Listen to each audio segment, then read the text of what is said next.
Welcome to today's video where I talk about 5 common myths about Google Shopping ads that I see all over the place, whether with tiny dropshippers or large brands spending way over 100,000 a month. Now, those are so common that I thought it makes sense to put them even in just a very short video. So this will be to the point, concise, no blah blah, and I will just get started right away with it. Let me know in the comments if you are currently using Google Shopping ads and how they are going for you. Would be very interesting to know because of all the recent changes with Performance Max and so on. So just put it in the comments and I see if I can help. With this being said, let's start with the first myth. And the first myth is that you can game the system with keyword stuffing.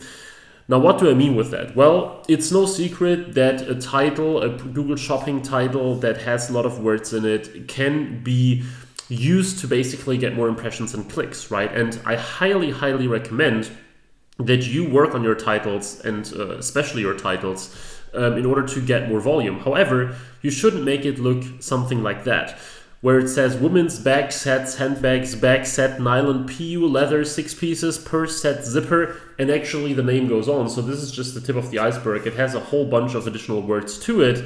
The thing is, and I think that's no secret, adding just keywords for the sake of it and to like trick the system doesn't really make sense. First of all, Google already knows what you sell. By using the right keywords, you just have some more influence on how often you show up and how relevant everything will be in the end. But don't think that by adding the same keyword 20 times or slight variations of it, suddenly Google will reward you with a whole lot of traffic, right? Keep in mind that you should design titles, first of all, yes, for Google, but at the same time also for the end consumer. And if you have a totally weird title with words all over the place that make it very difficult to read, your click-through rate may very well suffer from it. Even though the most important factor for click-through rate is your image, your title plays a role here as well. So don't do that. Look at one of my last videos where I talk about getting clicks and impressions for shopping. There I talk about that topic more in depth and with more examples. The second point is very important, and that's something that many people actually miss. It's that you are advertising in a vacuum. Many people think that they're the only ones selling. And maybe you are guilty of that too. You look at your search term report of your shopping ads, if you don't run smart shopping, and it suddenly tells you suddenly think, okay, much of that stuff is super relevant, right? Like people are literally searching for my product. So why am I not making sales? Well, here's how people look for products, right? Here is how it actually works. They land on the product, on the search engine results page, on the shopping results page, whatever, and they see a bunch of these handbags, which is the example that I just used, right?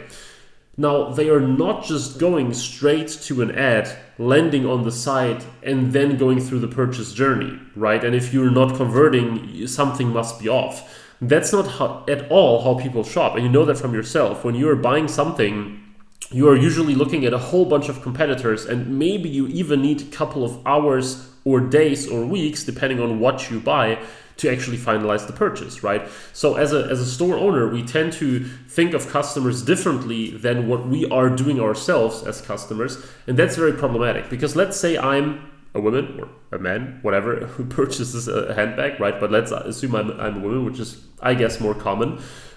So I land on the search engine results page searching for a black handbag in this case.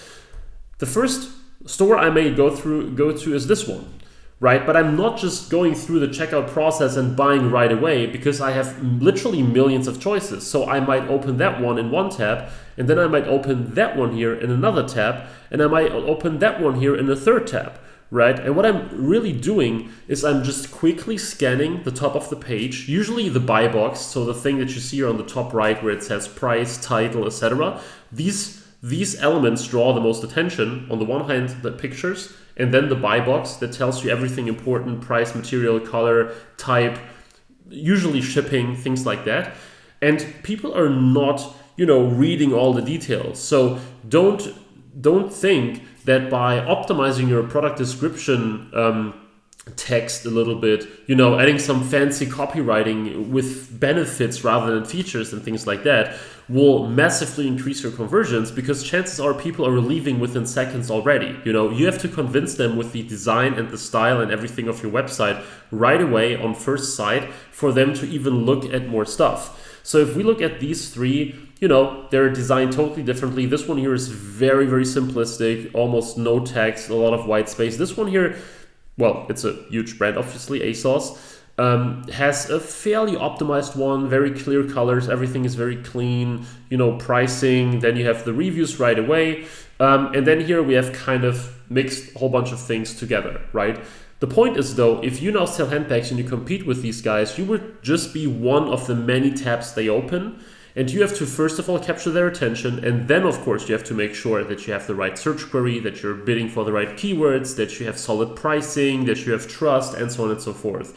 So you cannot really think of shopping ads in an isolated way without looking at your store. And that's why with many of my clients, and I think I mentioned that before, I do both Google Ads and conversion rate optimization projects. There are cases where Google Ads have been unprofitable before, but with a massive conversion rate optimization project that more than doubled the conversion rate, suddenly they work. Normally, you can get away with a decent store and make some sales, but in order to really scale things up dramatically, yes, you also have to invest in your store usability, conversion rate first design, along with the Google Ads to really scale, and that's what I highly recommend. So that's that one. Then number 3 is that the search volume is virtually unlimited. People think that the more they, as long as they bid more and as long as they increase the budgets, like there is unlimited search volume for everything. You would actually be surprised how many small niches there are where you literally just have 4,000 searches a month, or 8,000 or 12,000, which is not a lot if that's like the only thing you're bidding on, right? Sure, if you have 50 of them, different story. But the thing is, you have to think about like keywords as a sort of pyramid. At the bottom, you have like the ones that are very broad, that may convert, but they are quite difficult. And then it gets more and more specific. And at the top, where people are literally describing your product in detail and just tell you exactly what they want, which are typically the ones that convert the best. Of course, there's just very limited volume of that, depending on your niche. If you sell something very common, very common piece of clothing, jewelry, furniture, whatever it might be, or a very popular gadget, then even the most relevant ones might still have like hundreds of thousands of search queries. But in many cases, if you have a small niche store, those very specific high relevance keywords are very limited in volume, and people just like don't accept that, right? They think there must be more. But even in a large country like the US, often that's not the case. So there are two things. First of all, of course, you can add more products, subcategories, things like that, to just enlarge your inventory and therefore also the volume that you can get in terms of traffic. Or second, you should do both, in my opinion, in many cases at least, if it's possible, you should go for less relevant search queries, which might sound counterintuitive, but you may want to broaden your spectrum a bit, meaning that in some shopping titles, you may want to test keywords that are not like 100% relevant, but somewhat relevant, but with larger volume. This is especially useful with search, where you can actively decide which keywords you want to trigger. So with search, that can be done very, very well, but also with Performance Max, for example, the campaign type that I talked about in the last video, I think one of the last videos, where I talk about how you can get Performance Max to work and what this is all about. Because this is a traffic source designed for volume and scale. It's not a traffic source, a campaign type designed for volume and scale. You shouldn't use it from day one with your first Google Ads attempts. But as soon as you're getting traffic and you want more, Performance Max is a great way to do that. But for shopping specifically, there is a ceiling at some point, and it might be at $1,000 a day net spend, 10,000, or even 200, right? But keep that in mind, and don't always think that the issue is somewhere with on the shopping ads side. Number 4 is needs to work, thinking that shopping ads work with every single e-commerce store. Yes, with most e-commerce stores, they tend to work better than search and definitely display and things like that, and Facebook ads. But not all the time. Of course, there are stores where Facebook ads work phenomenally well. There are stores where discovery ads on Google work phenomenally well. There are stores where paid ads are pretty difficult in general. I would say in most cases, shopping is the best traffic source for most e-commerce stores. But for example, I have clients where we make hundreds and hundreds of thousands a month from search and just fairly little from shopping. Or I have stores where clients with stores where shopping ads are always unprofitable, while search ads aren't.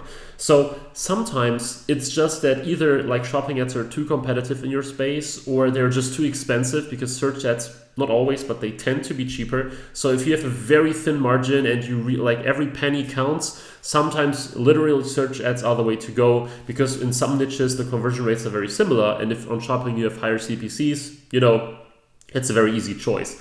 But accept the fact that maybe shopping ads aren't for you. It doesn't happen often. I would say less than 20% of the cases, shopping ads simply do not work. Maybe even just 10 or so, or something along those lines. But it does happen. So if you tried everything, standard shopping, smart shopping, you, asked for help, you watched a bunch of tutorials, you maybe went through a training or a consultancy, a course, whatever it might be, or you had someone look at it and it still doesn't work, maybe you're better off with search, discovery, maybe performance max that mixes a bunch of things, and so on and so forth. But this might be possible, at least in some cases, even though it's the minority, as I said. And then number 5, Google Shopping ads are first touch point only. That's something that I see a lot. Google Shopping ads can be huge for remarketing, and very few people actually use that. So what you can do is you can create a Google Shopping campaign, and you specifically target past visitors of your site. So you're not just doing the default thing of basically showing them to everyone, right? You are basically making a remarketing campaign out of your shopping ad, at least potentially out of a separate shopping campaign if you like, but technically you could also do it in a normal one. The reason for that is that with many products, at least if they're not super low ticket, there is a buying journey and it takes some time, and it might happen on the first day, but even then sometimes you have multiple touch points, like 3 visits during a day. So if you are always present and you bid more on the people that already visited your site, there is a fairly high chance that you will convert them at a higher rate.